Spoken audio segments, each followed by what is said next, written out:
भूमी जन्मभूमी कर्मभूमी अमुची महावंदनीय अति प्राणप्रिय ही माय मराठी अमुची ही माय भूमी जन्मभूमी कर्मभूमी अमुची महावंदनीय अति प्राणप्रिय ही माय मराठी अमुची हा अमुचा आहे बाणा ही अमुची आहे बोली अस्मानी झळके भव्य पताका भगव्या हजरी पटक्याची महाराष्ट्र भूमी ही जन्मभूमी ही कर्मभूमी अमुची महावंदनीय अति प्राणप्रिय ही माय मराठी अमुची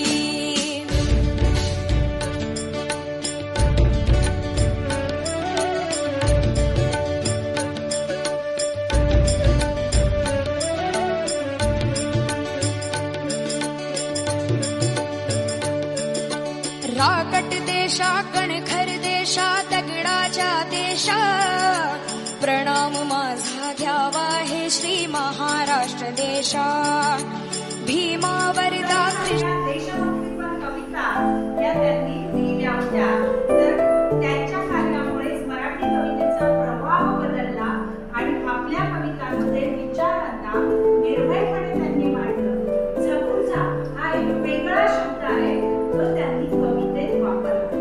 आपल्याला झपूर्झा म्हणजे काय झपूर्झा याचा अर्थ झपाटलेला झपाटल्याप्रमाणे ते जीवन जगतात त्यांना झपूर्झा असं म्हटलं जातं. आणि सामान्य माणसांच्या वेदना आनंद स्वप्न संघर्ष हे सगळं त्यांनी या कवितेमध्ये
शिक्षिका पण प्रतिनिधी आहेत असं समजा तुम्ही सध्या.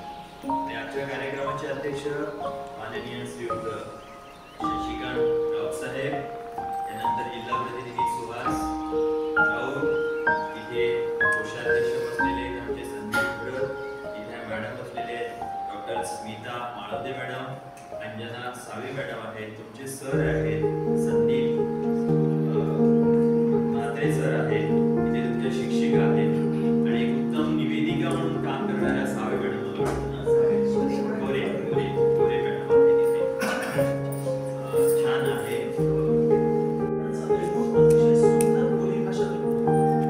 जशी आपली मराठी भाषा आपल्या घरीच असणारी भाषा आपली आदिवासी असेल, भंडारी असेल, वाडवळी असेल, त्या भाषा सुद्धा आजच्या आपल्याला खूप महत्त्वाच्या आहेत. आणि म्हणून तुम्ही सर्वप्रथम मराठीचं ज्ञान मिळवलं पाहिजे.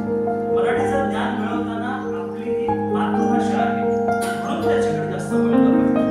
नंतर तुम्ही तुमचे मोठे वरच्या वर्गाचा भाषेचं सुद्धा ज्ञान होणारच आहे. आणि मध्यम ते ज्ञान होत असताना मुळात तुमचं आकलन तुम्हाला कळलं तर पाहिजे ना भाषा काय म्हटलेलं आहे. इंग्रजीमध्ये जे भाषांतर होईल त्याचा नेमका अर्थ तुम्हाला कळण्यासाठी मराठी भाषा आज मराठीमध्ये अनेक संधी पण उपलब्ध आहेत आणि तुम्हाला त्याचा फार चांगल्या प्रकारे फायदा होणार आहे. आज आपण ज्या प्रशांत केशव दामे केशव सूत यांच्याबद्दल बोलतो त्या त्यांनी त्यावेळेस मराठी भाषेचं महत्त्व जाणलं होतं आणि सर्वांना मोठ्या प्रमाणात ही मराठी भाषेचं वरदान कसं लावले याचा प्रयत्न केला होता. आणि म्हणूनच त्यावेळेस त्यांनी जे संस्कृत प्रचुर अशी भाषा होती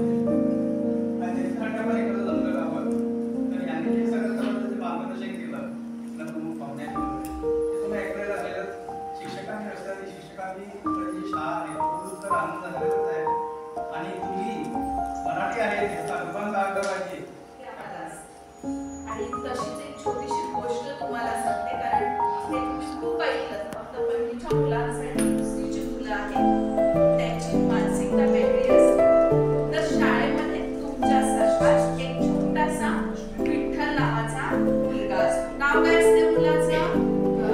विठ्ठल. मोठ्याने बोला की तुमचा कंटाळा निघून. विठ्ठल नावाचा हा मुलगा असतो. तो मुलगा शाळेत आल्यानंतर खूप मस्ती करायचा. काय करायचं रे?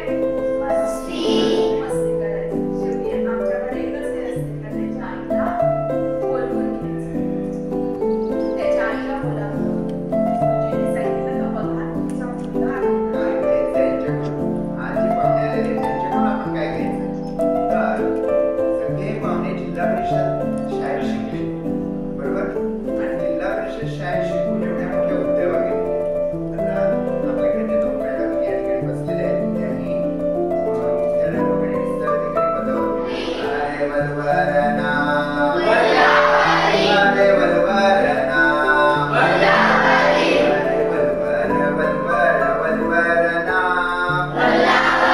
अरे नौका चाले कशी जलावरी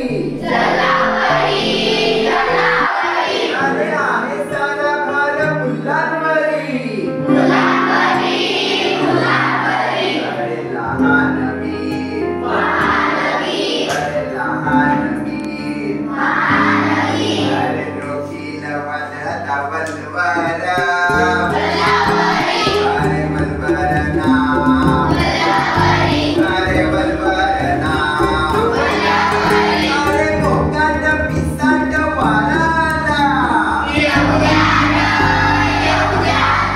अरे मोकाट पिसाट वाराला डोंगर मामाच्या लाटाला अरे छाती अफाट अरे छाती अफाट अरे तुझ्या वल्वरा अरे वल्वरना अरे वल्वरना. कवितेचे शीर्षक आहे स्पर्श पावसाचा. शहारल्या धरणीला स्पर्श पावसाचा. शहारल्या धरणीला स्पर्श पावसाचा झाला. रंग हिरवा प्रेमाचा मारा मारा रंग. शहारल्या धरणीला स्पर्श पावसाचा झाला. रंग हिरवा प्रेमाचा मारा मारा रंग. दाटून मेघ आले या मोहनला. आपल्या नाना मुलाचे पाहून वारा वारा झुळझुळ वाजवित रेणू बरसल्या सरीमाला. स्वर झाले चिरवले सुंदर घडियाळ वाजली. बेधुंद झाल्या दिशा नागरिकीचा गजरा. त्यांचा नवा गटरी वसुंधरा साज सृष्टीला चढला. जणू पुण्याची गटाराने विरंगला शिवून. असा चांदण पाऊस रुमारुमाट निघाला. जाता जाता हळूच घालून एक उंच सांगलीला. जाता जाता हळूच घालून एक उंच सांगलीला.